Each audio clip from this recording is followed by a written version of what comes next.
Hello guys, எல்லாருக்கும் வணக்கம். இந்த ஒரு வீடியோவில் நாம என்ன பார்த்துட்டு இருக்கோம், வஞ்சர மீன் பிடிக்கிறத பற்றி தான் பார்த்துட்டு இருக்கோம். இந்த மீன் நாங்கள் எப்படி பிடிச்சோம்னா, தென்பனை ஆற்றில் நாங்கள் ஆற்று திருவிழாக்காக போயிருந்தோம். அப்போ வந்து பார்த்தீங்கன்னா நண்பர் ஒருவர் வேட்டி கட்டியிருந்தாரு. பொங்கல்னாவே பசங்க எல்லாம் ஆற்று திருவிழாவுக்கு வேட்டி கட்டிட்டு தானே போவாங்க. அங்கே இருக்க சின்ன சின்ன மீனெல்லாம் பார்த்துட்டு பசங்க என்ன பண்ணிட்டாங்க, வேட்டி கழட்டி மீன் பிடிக்க ஆரம்பிச்சிட்டானுங்க. அந்த சின்ன மீன்கள் எதுவுமே வந்து பார்த்தீங்கன்னா வேட்டியில் சிக்கவே இல்லை.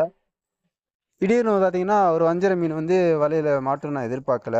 வலைன்னாக்கா வலை இல்லை, இந்த வேட்டி தான் வலை. திடீர்னு ஒரு வஞ்சர மீன் மாட்டிடுச்சு. திடீர்னு எங்களுக்கு ஒன்றுமே புரியல, என்னடா இது திடீர்னு இது வஞ்சர மீன்லாம் அந்த இடத்துல கிடைக்குமா அப்படின்ற ஒரு எதிர்பார்ப்பு எங்களுக்கு இல்லை. இருந்தாலும் அப்படிப்பட்ட ஒரு மீன் வந்து கிடச்சிருச்சு.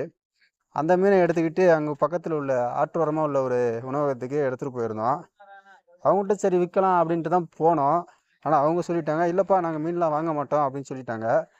சரிக்கா, நீங்கள் மீன்லாம் வாங்க வேணாம், நாங்கள் கொஞ்சம் காசு தரோம், கொஞ்சம் மசாலாலாம் அப்ளை பண்ணி எங்களுக்கு வறுத்து கொடுங்க அப்படின்னு சொல்லியிருந்தோம்.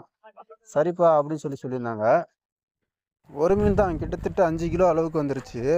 கிட்டத்தட்ட அதில் ஒரு 10 to 15 பீஸுக்கு மேலே வந்துருச்சு.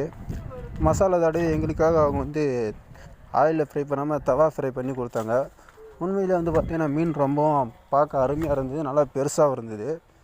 அவங்க போட்ட மசாலாவும் சரி எல்லாமே வந்து வேறு மாதிரி டிஃப்ரெண்ட்டாக இருந்துச்சு. இப்போ மீனை வந்து டேஸ்ட் பண்ணி பார்க்கலான்ட்டு இருக்கோம்.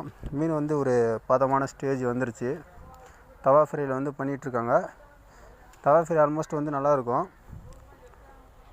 பார்க்கும்போதே உங்களுக்கு தெரியும் மீன் எப்படி இருக்குன்னு பாருங்கள்.